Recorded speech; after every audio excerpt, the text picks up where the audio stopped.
Hey, it is your girl Sarah right here on the sunrise. A very, very good morning to you. And I'm super excited to be here on this beautiful Monday morning. And it's almost crazy to imagine that, it's the last week of July. If anything, it's the last 2 to 3 days of this month.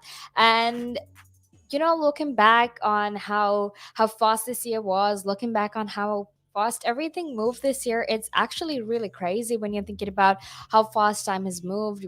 Because it's crazy. Like, can you believe it's almost July? Like, this is the seventh month of the year, and this year has gone by so fast. It's almost like it was January, February, March, and then suddenly it's July. And I saw this meme yesterday as well when I was scrolling down Instagram, where it said, "Oh, next month is going to be like September." And I was like, "Oh my gosh." It's actually, I mean, it's not true, but when you think about how fast time is going, when you think about how fast things are changing, it almost feels like it's going to be September, like next month, although, it's August, but that is what we feel like. Anyway, you're tuned in to the sunrise with me, Sarah, right here on Relax Radio. Now I'm super excited to be here because on Relax Radio we have all positives and no negatives. Okay, we want you to relax, but we also want you to take a seat and enjoy everything that we will be telling you about, because it's pretty much everything from sports to science to health to entertainment, technology, whatever it is that you name. Well, we definitely have that. Okay, so super, super excited to be here. And this is the first edition of The Sunrise. And I'll be here for the rest of the week as well. So I'm super excited to be here. But let's get back. But let's actually talk about, or let me tell you about what we're talking about today. But before I actually get into that, just want to quickly remind you that you can go and follow us on our socials, which is Facebook, Instagram, Twitter, and TikTok, because we have the most amazing content out there. It's super fun, super informative, and it's definitely going to keep you entertained and interested in whatever is happening. So make sure you follow us on our socials, because our content is the absolute best. But also make sure you download rap from the Apple Play Store and or rather the Apple App Store and the Google Play Store. Make sure you download our apps, because that way you can stay connected as well. And make sure you text me on 078 52 473 473, because that way I can hear your opinion, and I would love to know your opinion on everything that we talk about. So make sure you text me on that number, and make sure you follow us on the socials as well, because that's going to keep you entertained as well. But let's get into what we're actually talking about today, right? Now, I know there's a lot of things we can talk about, but something I found really interesting over the weekend was how gender stereotypes have actually held back the history of invention. Now, that's why I'm going to be talking about the mystery of the Wheelie suitcase. Now, I know it sounds like the title of some crime book, where you basically, it sounds like it's a detective story, right? But it's not. Rather, it's about how these stereotypes have actually held us back from progressing and actually introducing certain types of inventions to the market. So that's what I'll be talking about today. So, let's get into it. But if you have any thoughts, if you have any opinions that you want to share with us, make sure you text me on 078 52 473 473, because that way we can have you on the show as well. And that's very important, because I want to know what your thoughts are on this. And I definitely want to know what you want to hear, what kind of questions, opinions, and perspectives you have, because this radio station is all about you. Relax Radio is all about you. Okay, but let's get into the mystery of the Wheelie suitcase. Now, if you look at all the inventions around the world, there are brilliant inventions out there, right? Like, some of the things that we use in our day-to-day lives, a lot of the things we use in our day-to-day lives have all been inventions, right? But the thing is, when you're actually comparing who invented these inventions, and who came up with these innovative ideas to create this product, most of it, or all of it, seem to have been invented by men. But there are also some inventions that have been invented by women, and we can list out some of it, because most of them are some everyday items, like the dishwasher, or the windscreen wipers, or even Monopoly. So There are some inventions out there that have been invented by women as well. But the thing is, the world is still failing to take advantage of women's innovative ideas. And women inventors actually account for just under 13% of patent applications globally, according to a study that was conducted by the UK's Intellectual Property Office. And if you try to compare that, it's actually one female inventor for every seven male ones. And that is a huge disparity, right? Because if there's only one female inventor for all the seven male inventors out there, then you understand that either women's innovative ideas are not really being recognized, or the fact that even if women do find it, they tend to give credit to a man, right? And what I mean by this is sometimes when there are partners working on some project, you tend to give more credit to the man and completely leave the woman behind of it, right? Or leave the woman out of it, right? Now, that is what we're actually going to be talking about today. Now, the proportion among patent applicants or applications rather is currently increasing, but at the rate it is currently increasing right now, it won't really reach gender parity until 2070. Now, that is definitely a really, really long time, because that's about 49 years. And, if we're going to wait 49 years to actually reach this gender parity, then we understand that there is something that is fundamentally wrong with the way we address these inventions, or we recognize inventions by women. Now, if anything, if we take a look back into the past, if anything, this was probably the same or even worse, right? Because we've heard so many stories, or we've even seen so many memes about how certain women invented certain things, but obviously because they had a male partner, or because they were working with a man, then chances are they probably didn't get recognition for whatever they invented. So if anything, back then it was actually much, much worse than what it is right now. Now, we'll also talk about how certain gender stereotypes have actually affected certain inventions as well. Now, what I mean when I say how gender stereotypes have affected certain inventions is there are certain views on what kind of products women should use and what kind of products men should use, right? When it comes to women's products, it's mostly, I'm not talking about things like cosmetics, but I'm talking about, say, vehicles, right? When it comes to vehicles that are catered to women, you'd always have vehicles with, more safety measures, vehicles that are slower, that aren't really as fast, because things like being fast, things like being dangerous are actually associated with men more than women. Because when it comes to a woman, you always have this, idea, you always have this narrative actually that women are, all about being safe, taking less risk and whatnot. So obviously, this is what I mean, that there are certain gender stereotypes that actually affect the way things affect some of these inventions. Now, certain gender narratives have actually made it very hard for these inventions by both genders, both men and women, to come to the market. And that's why it takes such a long time, because we constantly have to address these narratives. We constantly have to try and battle out the fact that these narratives are actually quite ridiculous, right? Okay, like what I was telling you earlier, does it actually make sense for you to introduce a certain product to the market based on whether it's safe for women or not? Because regardless of the fact, you have these safety mechanisms in vehicles simply to protect everyone from accidents. It's not necessarily about it being safe or not, and it doesn't really matter if it's for a woman or not, right? Because end of the day, we're talking about people's lives here, and for you to survive, for you to actually make sure that you are okay, you need certain safety mechanisms. That's why we have seatbelts in cars. That's why when you're traveling in motorcycles, you have helmets. And there is a whole multitude of safety mechanisms that actually exist. Right now, we also need to talk about how things like toxic masculinity, and even these narratives like what kind of products should be used by women, actually play a huge, huge role when it comes to when it comes to invention, when it comes to how gender stereotypes have affected or have a huge impact on the way things are created, right? So let's talk about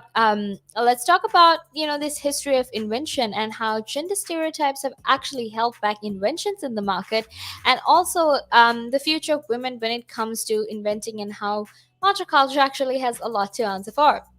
So that's a lot of things I will be addressing, but I promise you it's going to be really, really entertaining, because some of these things we have been very blindingly it has been obvious to us, but we haven't really seen it. So we've been very obviously blinded by some of these perceptions, some of these things that really exist in our day-to-day lives, right? And it's very important that we talk about this, because now we actually will be recognizing the fact that some of these inventions out there, some of the some of these inventions out there, some of the inventions that should be, or will be created in the future, are actually going to be held back a lot, simply because of some of these gender narratives that exist. And also given the fact that when it comes to recognition, when it comes to giving credit to women's inventions, that hasn't really happened, right? And we're also going to be talking about toxic masculinity and things like that, because it's very very important that we actually talk about it. So like I said, it is a very interesting conversation. If you have any thoughts, if you have any opinions, questions that you would like to share with us, make sure you text me on 078 You can find that number around the banner that's down, banner below, because I would be very very interested to hear your thoughts. I would be very very interested to hear your opinion on everything that on your thoughts, and whatever perspective you have on this matter. Right now, let's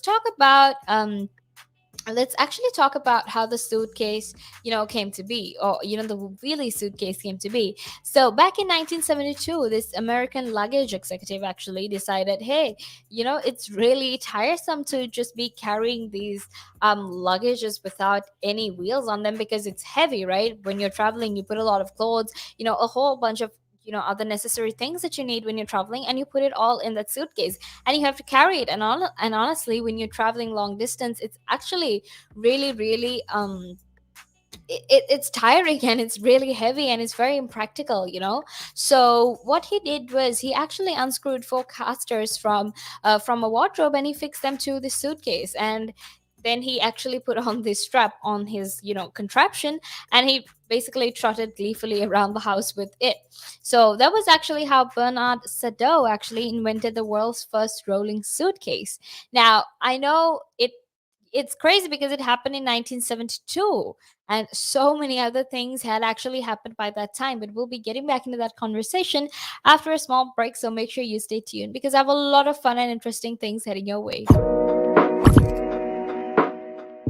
There's a lot of conversation around who pays more taxes, if it is the rich or if it is the poor, right?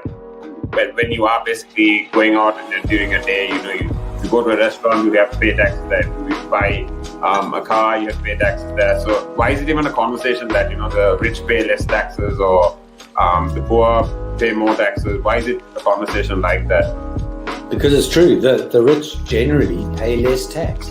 A rich person walks into a Tesco's or a Sainsbury's, they're not going to get a different bill than another person, right? They're still going to pay the same VAT on those goods, they're still going to pay the same thing. So that's all the same. However, the differences come in if you can pay yourself from your own company, you can structure it in a way that you pay less income tax through paying a bit of salary, paying dividends and so forth, and then also deferring income. Also, your pension payments or contributions can be different. So that increases your tax sort of gap, if you want to use it that way. Where a PAYE person just gets paid salary and bonus. And now those are the most highly taxed sources of income in the UK, definitely, in the UK. We've seen it, right? If an owner of a large public traded company does something wrong, irrelevant of what that company does or how valuable that company is, the stock generally falls into a pool of nothing, right? Because in a public company where the stock is traded openly on the stock exchange, the value of that stock is driven by supply and demand, it's driven by emotion, it's driven by news, it's driven by quite a lot of variables over and above the actual accounting or total net worth of that company. I mean, we've seen it, right? If an owner of a large public traded company does something wrong, irrelevant of what that company does or how valuable that company is, the stock generally falls into a pool of nothing. Right? And the company may still have value. It may still be doing quite a good things.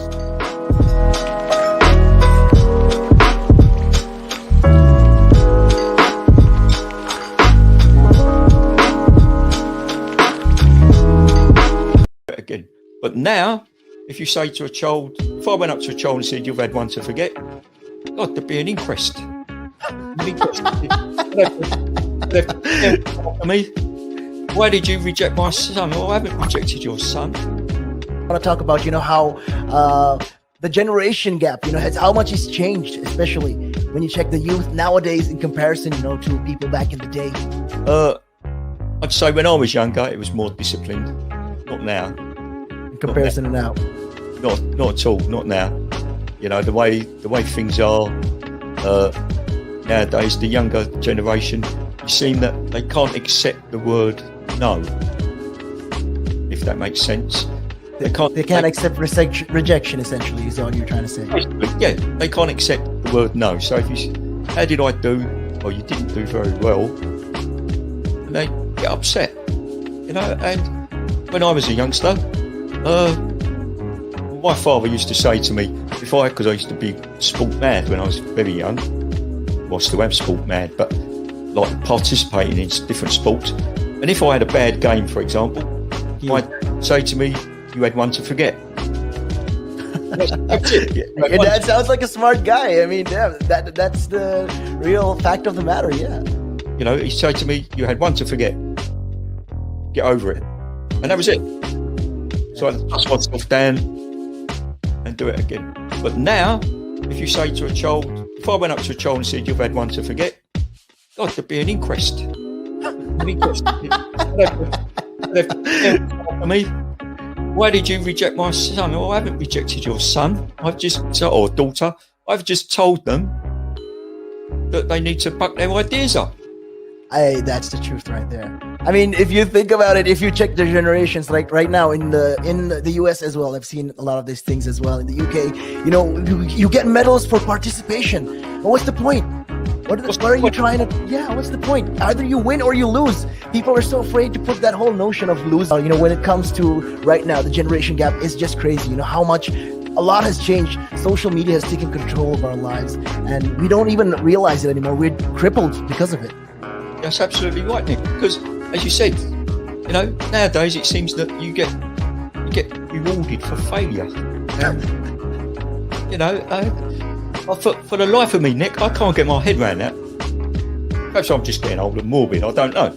I just can't get my head around how you could be rewarded for failure.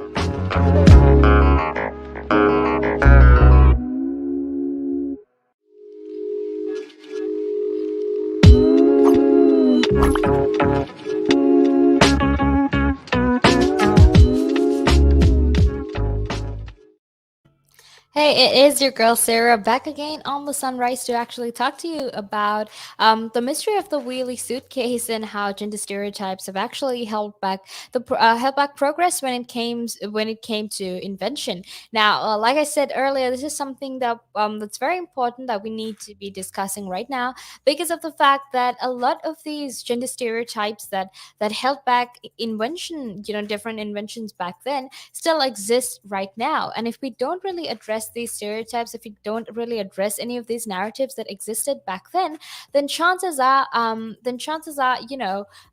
in the future too that these narratives are still going to these narratives is actually still going to exist. These gender stereotypes are still going to exist, and it's going to actually create a lot of problems for other female inventors, or even inventions by men that can actually cater and help the market develop and progress. Right now, like I was telling you earlier, we were talking about the mystery of the Wheelie suitcase. We were talking about why the Wheelie suitcase took such a long time to come into the market. But you're here with me on the Sunrise on Relaks Radio, and I'm super excited to be here on this Monday morning. Now, like I said earlier, I have a lot of fun content and interesting content coming your way, so make sure you stay tuned for that. But But I also want to quickly remind you that you can text me on 078 if you have any thoughts, if you have any questions, if you have any ideas as well that you want to share with me. you know it doesn't matter if it's on the wheelie suitcase, it can be on anything else as well. Okay, if there's anything else you want me to talk about as well, make sure you do that, because I would absolutely love to interact with you and get to know your thoughts and your opinions on on whatever we're discussing. And also, just a really quick reminder to follow us on our socials, because why wouldn't you?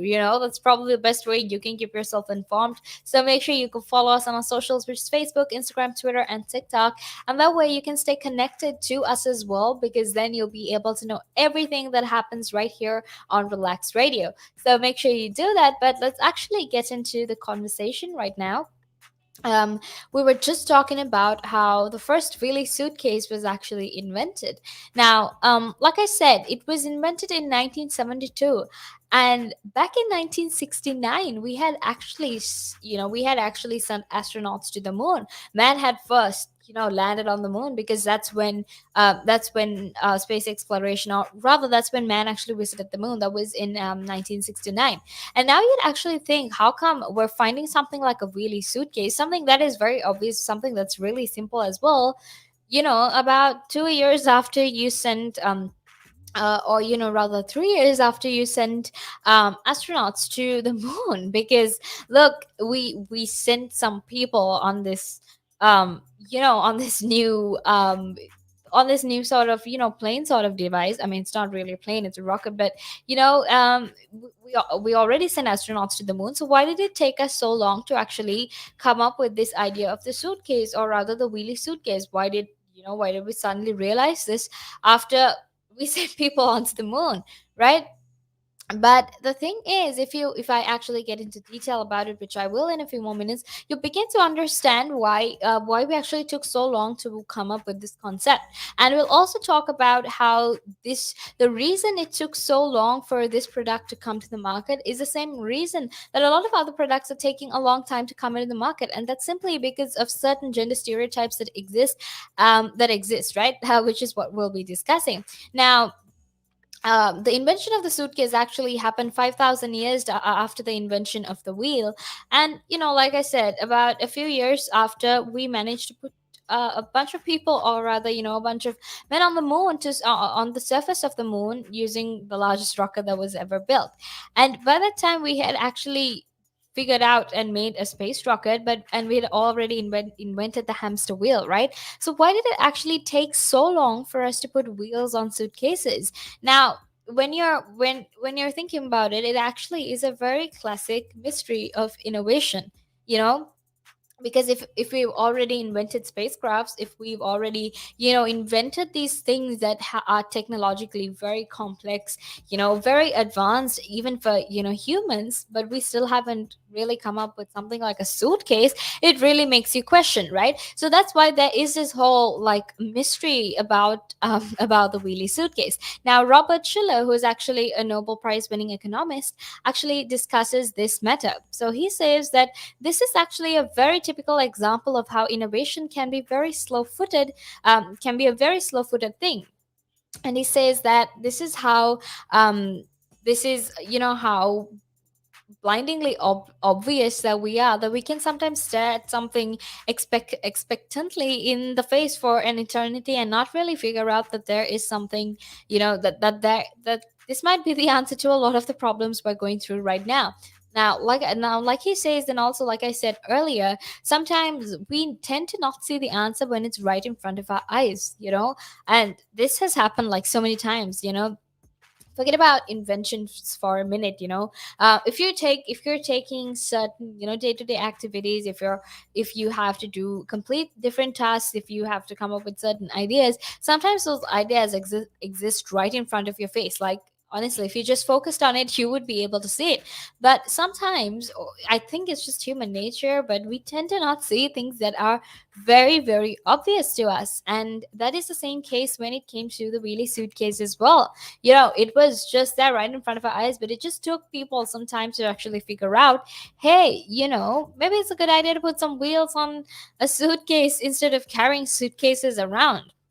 Now, Nassim Nicholas Taleb is also, he also has some thoughts on it, because he said that he sees the suitcase as a parable of how often we tend to ignore the simplest solutions.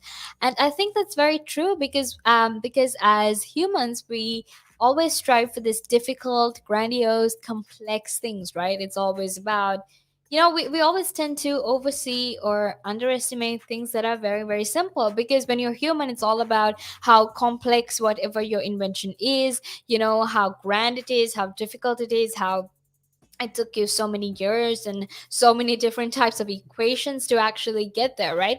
And I think that is what humans are about. We always want to be difficult, we want to be grand, we want these magnificent gestures of how inventive, or rather how innovative we are. But the thing is, sometimes we don't really need grand or difficult or complex technology to solve some of the very simple problems we have. Sometimes it's a very simple solution. Like, for example, this whole suitcase debacle that we're talking about right now. When you back then, when suitcases, or rather luggages, were first being used, they didn't have wheels, right? And obviously it was very, very hard to carry it, because like I said, like, there were people to carry it. Sometimes the men who accompanied women while they traveled carried it, but also there were like porters in stations and whatnot to actually help carry these luggages. But the thing is, no one actually thought of making life easier for everybody and just putting on some wheels to that luggage. Like, it really wasn't something so complicated. You literally just had to put a bunch of wheels on it, right?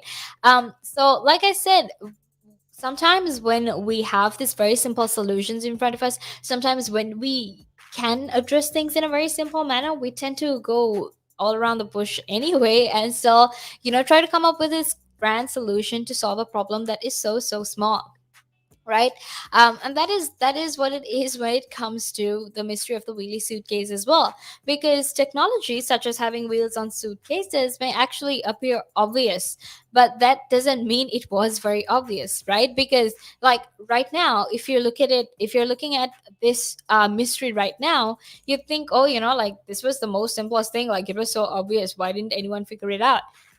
But like I said, because we tend to always look at things that advanced, complex, grand, we tend to really ignore the fact that some of the simple solutions that we want for these problems actually exist right in front of our eyes, right? That's just how humans are. So that is what the mystery really, or rather, that is what the mystery of the wheelie suitcase is about. But actually, let's talk about something else as well. Now, the official invention of the suitcase is actually documented in 1972. But there's actually a photo from 1952, which is, 20 years before the official invention of the rolling suitcase, of a woman that is actually in a fur coat pulling a suitcase with wheels. Now, this is what I am going to be talking about when I said that certain gender stereotypes that existed actually helped to, or actually managed to make sure that certain products that were going to make life so much more simpler and easier for all of us out there, was going to take such a long time to come into the market, right? And this is what I meant, because look, if the official invention of the suitcase was actually invented in 1972, it was official in 1972, but there's still a picture from 1952, which is 20 years before, of a woman holding a suitcase. Then, you begin to have these questions like, okay, but if it was invented in 1972, then how am I seeing it in a picture from 1952? It's almost like all these conspiracy theories you get out there of people taking pictures, rather, when cell phones, or you have that cute flip phone that you could take pictures with. It's almost like all those conspiracy theories where there's like one person holding a flip phone, and you're thinking, oh, flip phones, or phones actually weren't even invented until such a long time ago, so how is there a phone? So things like that, right? Because obviously in your head you think, oh my gosh, what is this like some sort of time travel mechanism? Because that is the very obvious question that you would have. So, like I said, in 1952, there was this picture, and the modern suitcase is what we use right now, was actually born at the end of the 19th century, right? when mass tourism first took off, Europe's largest railway station were actually crowded with so many porters because they had to help passengers with their bags.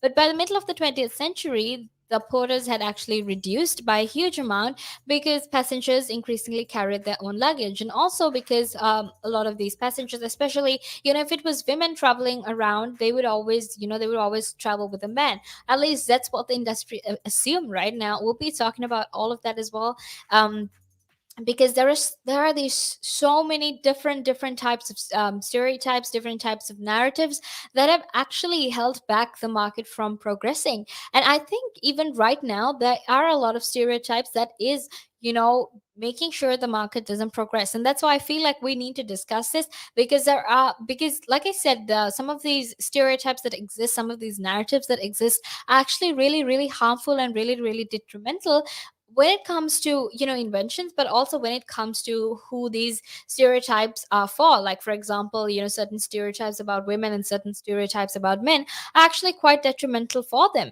So make sure you stay tuned, because I'll be back to talk about them right after this little break. And it gives them something to look at, and it makes them laugh. It makes them laugh. So that's why I do it. Oh, and it could be a really good pickup line as well. Ladies who ask, "Hey, excuse me, so why are you wearing something so colorful?" I mean, hey, you can always have something up on your sleeve. I mean, got me thinking. You want to stand out. Why do you want to stand out though so much, especially with these kind of shirts when you're riding? There must be a purpose behind it, right? Well, when you say a purpose, Nick, what I do, I wear the shirts, mainly one, because they're nice and bright.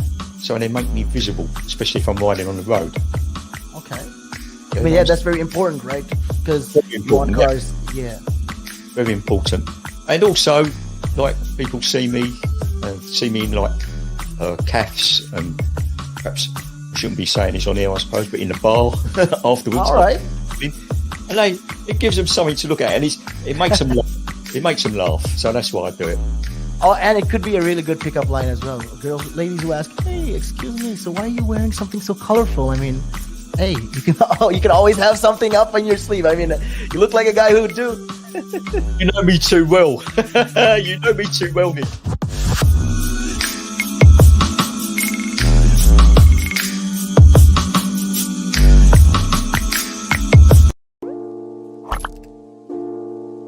One of the easiest ways to increase your net worth is to ensure that you have higher cash flows. And one of the easiest ways to do that is to not buy things on hire purchase, not buy things over months and months because you can't afford them now, but you want it. It's kind of that delayed gratification. Rather than buy that couch, that car, that stereo, that computer, whatever item, and pay it off over 12, 24, 36 months at an interest rate, rather invest that money, make do with what you've got, and then after 12, 24, 36 months, take the money that you've now invested and buy that good. An asset could be anything that appreciates or reduces a tax bill. So it could still be a liability, but it reduces their tax bill. And I'm not going to go into the technicalities because that's out of our remit here. However, for our use or our purpose, what we are talking for the listeners here is I would put this definition of an asset forward. An asset is anything that increases your income. Anything.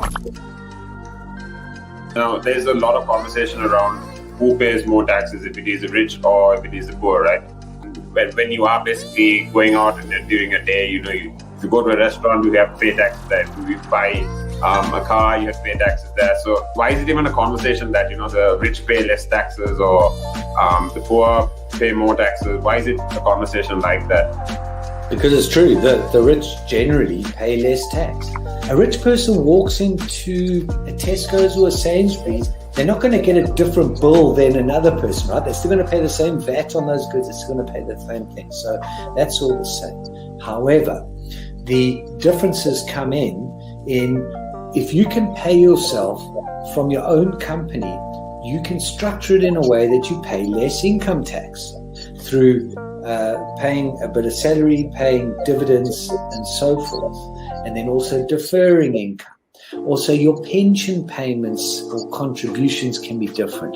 So that increases your tax sort of gap, if that, if you want to use it that way. Where a PAYE person just gets paid salary and bonus. And now those are the most highly taxed sources of income in the UK, definitely, in the UK.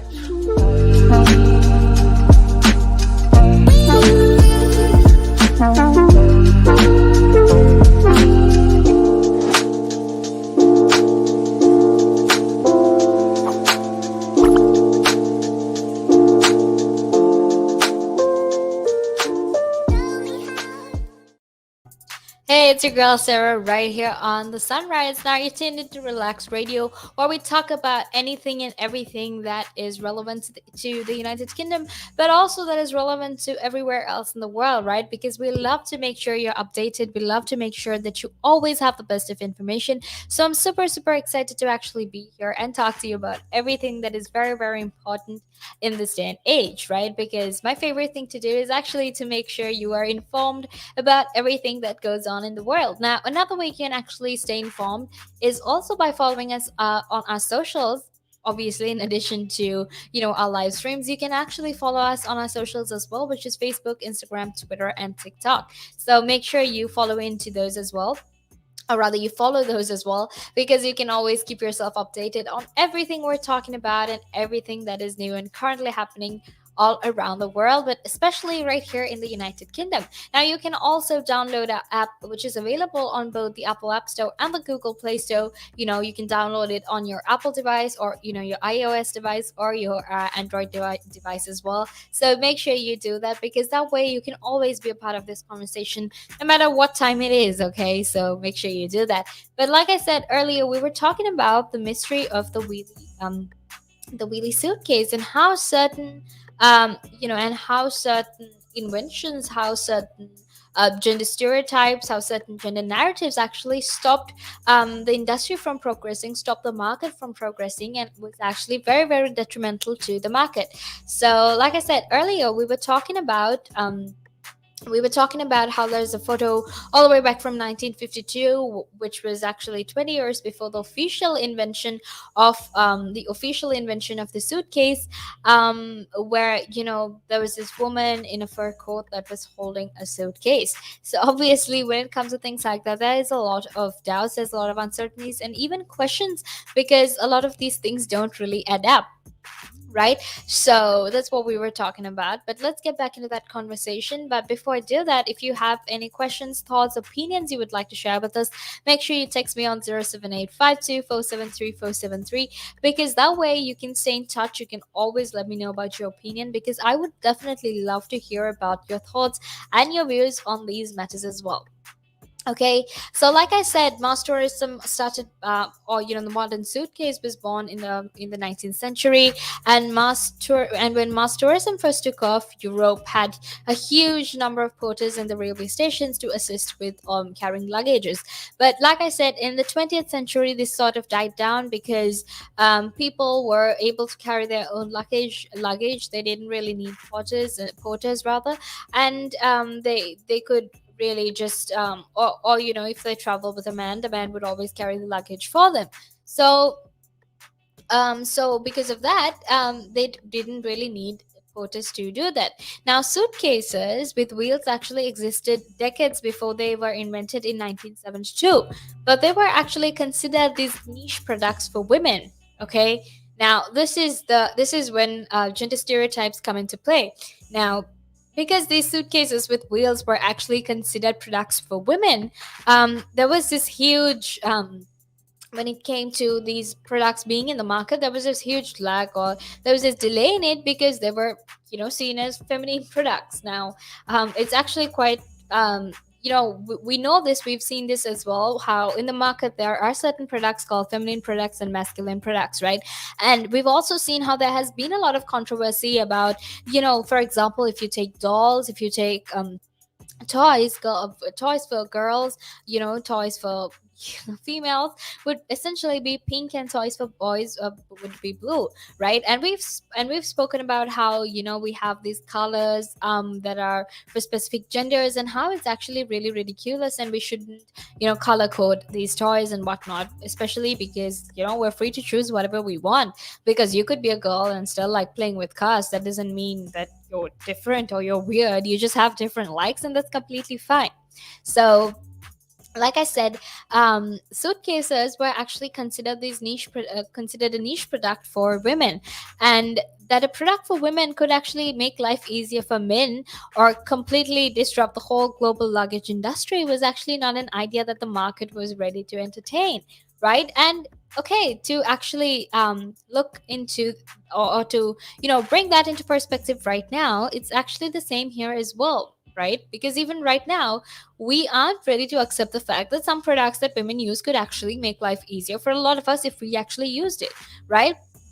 And the fact that we don't really want to accept the fact that some of these products will make life easier for us simply because it's feminine doesn't really make a lot of sense.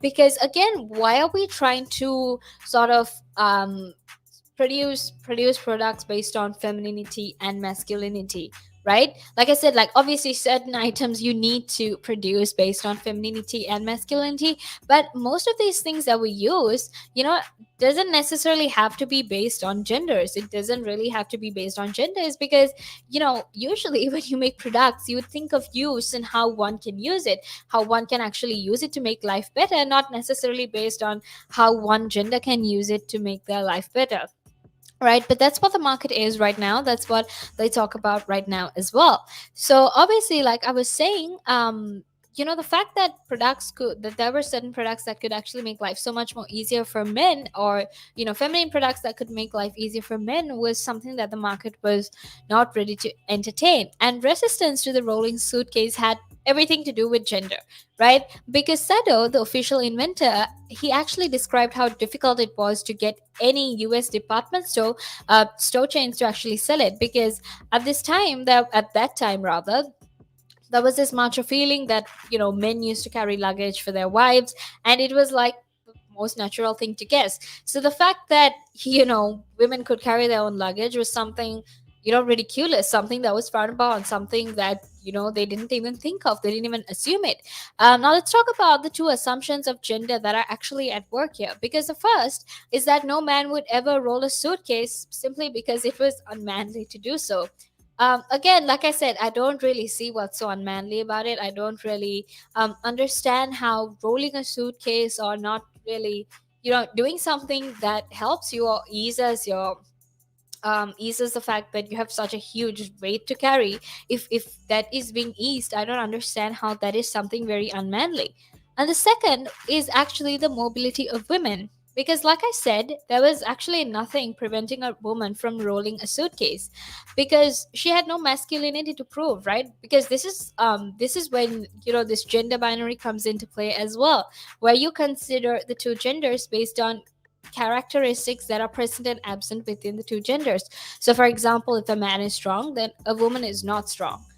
Which is exactly what this is about. Men actually had to prove this masculinity, but for women it was different because they had no masculinity to prove. So they also assumed that, because of that women didn't actually travel alone, which is a huge assumption that the industry made. They always assumed that if a woman traveled, she would always travel with a man who would carry her bag for her.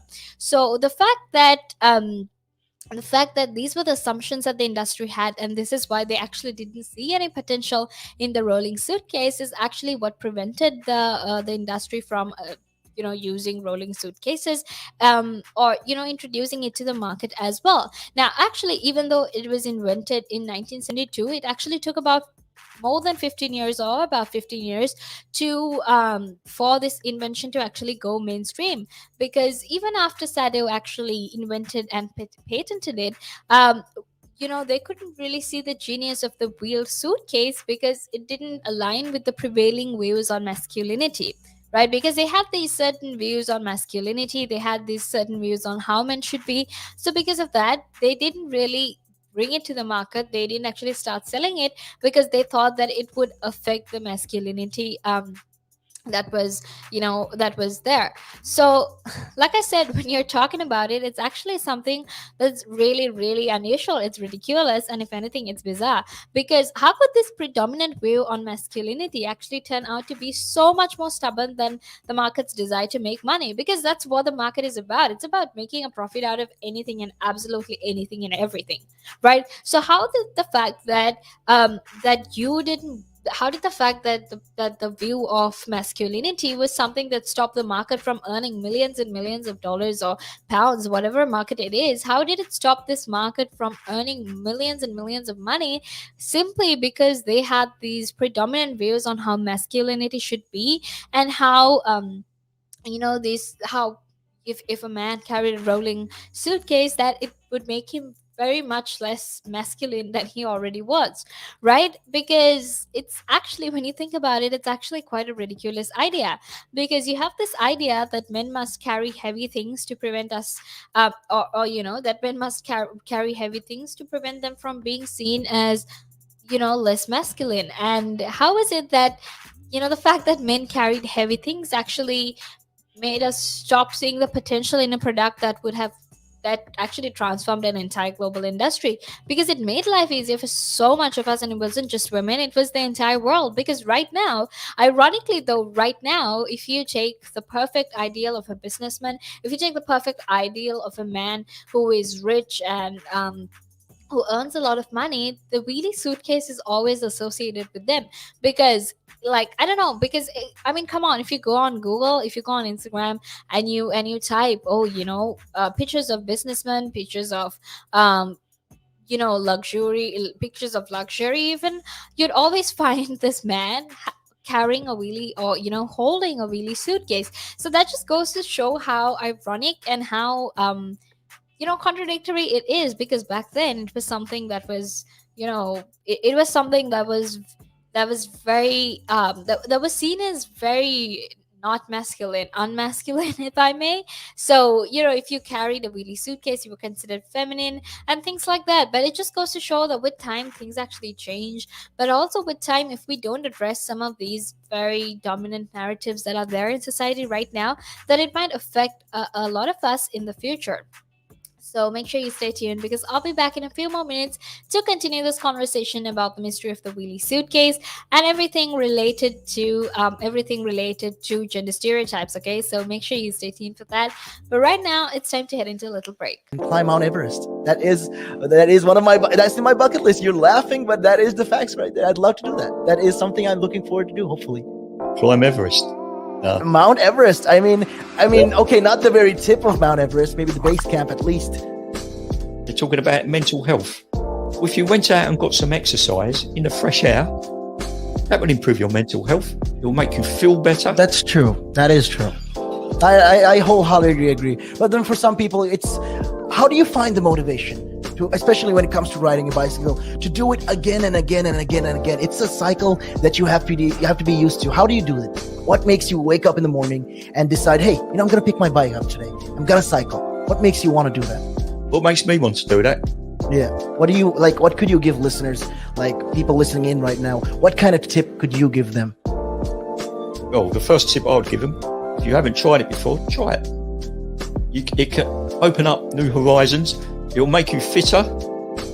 It will definitely make you fitter. Cycling is one of the best forms of aerobic exercise you can do.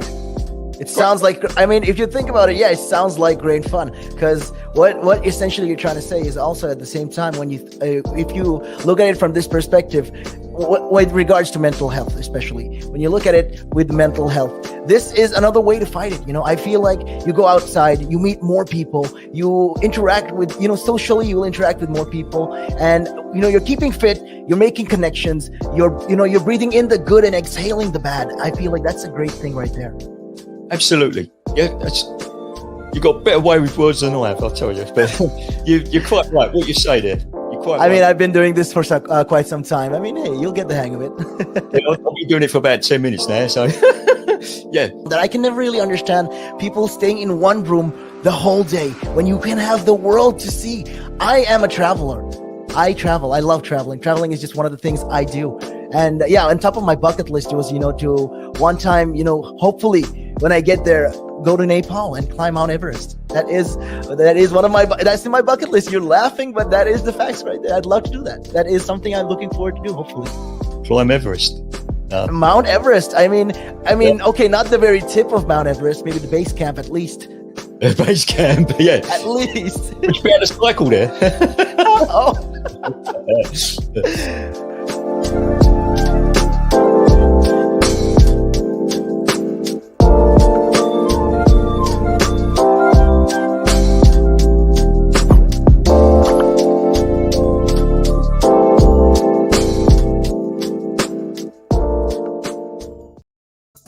Welcome back to the show. It is your girl Sarah right here on the Sunrise on Relax Radio to tell you everything about invention and how gender stereotypes have actually held back different inventions in the market and actually held us back from progressing as well. So if you're just tuning in, a very good morning to you. Welcome to the show. I'm super excited to be here, and we are talking about the mystery of the Wheelie suitcase. Okay, we're talking about how the market has actually, or rather, certain stereotypes and gender narratives that have existed in society have prevented the market from progressing. And if you're just tuning in earlier, we were talking about all these ideas of toxic masculinity, all these different ideas that exist that actually have prevented people and certain amazing inventions from progressing. Now, I'm super excited to be here, and I'm super excited that you're a part of the show as well. So make sure you text me on 07852473473 because I would love to hear your thoughts and ideas on the Wheelie suitcase and and what you feel like or what you think when it comes to all these gender stereotypes and narratives that actually exist within the market. Now, we were talking about all these, masculine or these different narratives when it came to masculinity. But let's talk about whether those whether those narratives are actually really surprising. Because look, when you actually look at it right now, even right now, the world is full of people who would actually, rather die than let go of certain notions like masculinity. And we've seen that a lot as well, right?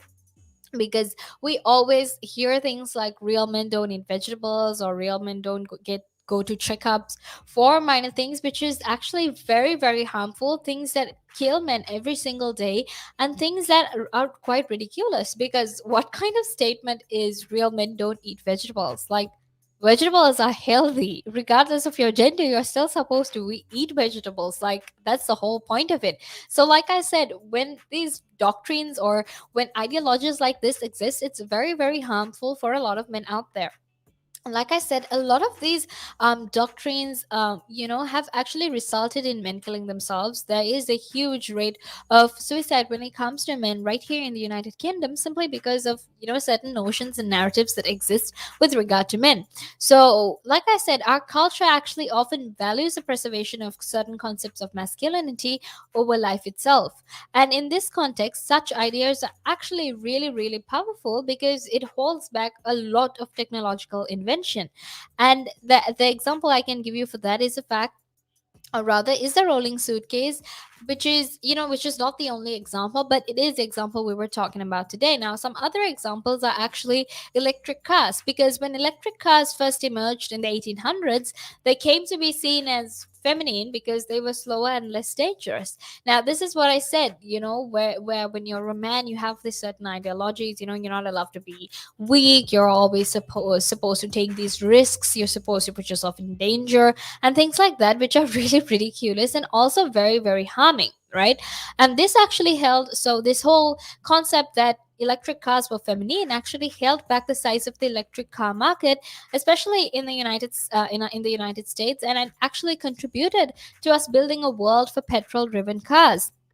And when electric starters for petrol driven cars were developed, they were also considered to be something for the ladies. And, telling you this, it actually just sounds really ridiculous. Because look, the fact that we created petrol driven cars for men because it was much more dangerous just goes to show that we could have had sustainable development here, but we just opted not to because we thought it would be feminine to have sustainable development. But that is what they thought, or thought rather. So there was also this assumption that only women were the ones who were demanding these type of safety measures that meant being able to start your car without having to crank it or at the risk of injury, right? And this is also, I think some of these exist nowadays because actually it has gotten much better, but things like, oh, women don't change tires or things like that are really really harmful because the certain things that we do don't really have gender roles. It's always good to know how to change your tie. It's always good to know to cook yourself a meal. It's always good to know to do some household chores because these aren't things that are based on certain gender narratives. These aren't gender roles that are based on certain genders. So obviously, like I said, it's ideas about gender that delayed our efforts to meet technological challenges of being able to produce closed cars, because it was sort of assumed that if your car was closed, it was, or if you had a roof on your car, that it was very unmanly. Again, like I said, some of these assumptions are quite ridiculous, right?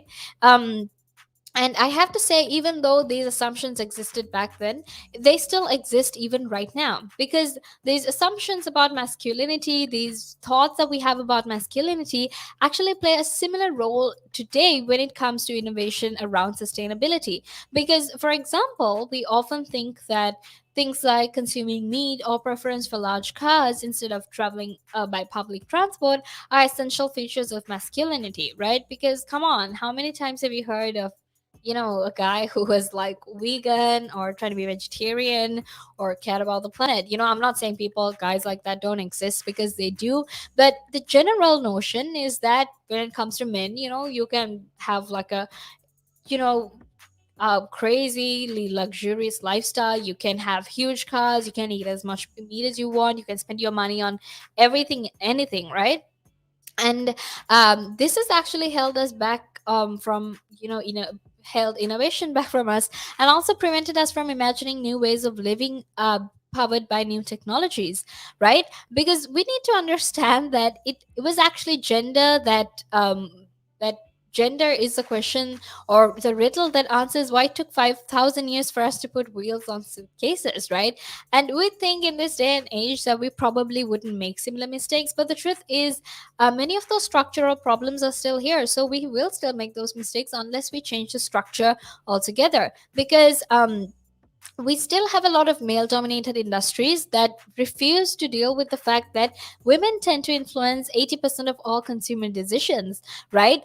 And that is why products are still being built and designed with only men in mind. And we have this financial system that also stubbornly refuses to see the potential of women's ideas, which is why there's only such little women being given funds to actually to create something, to become innovative and invent something, right? And in no way am I trying to be sexist. In no way am I trying to say that women are better than men, because that is honestly not my intent. That is not what I'm trying to do. But we need to understand that these narratives that exist are actually have been detrimental for both men and women, right?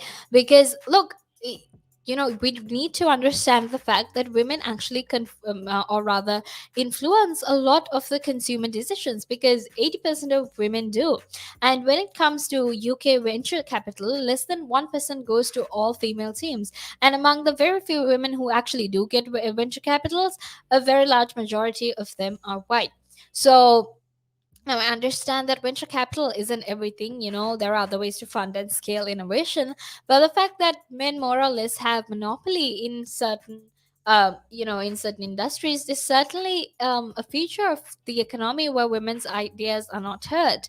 And this isn't the first time as well, right? We've seen this happen in so many different we've seen this happen in so many different countries, in different economies as well. So obviously there is a lot of issues when it comes to there is a lot of issues when it comes to innovation, invention, and definitely when it comes to gender narratives and stereotypes that actually hold back people from invention and our markets from progressing as well. So that is what the conversation is about today. Now make sure you stay tuned, because I will be back in a few more minutes to talk to you about you know advertising, and how certain advertisements have sold us this perfect woman, what you would call a perfect woman, and how that has actually affected, or resulted rather, a lot of the women that are presently you know a lot of the women in the present, right? So we'll be talking about all of that. So make sure you stay tuned because I'll be back in a few more minutes.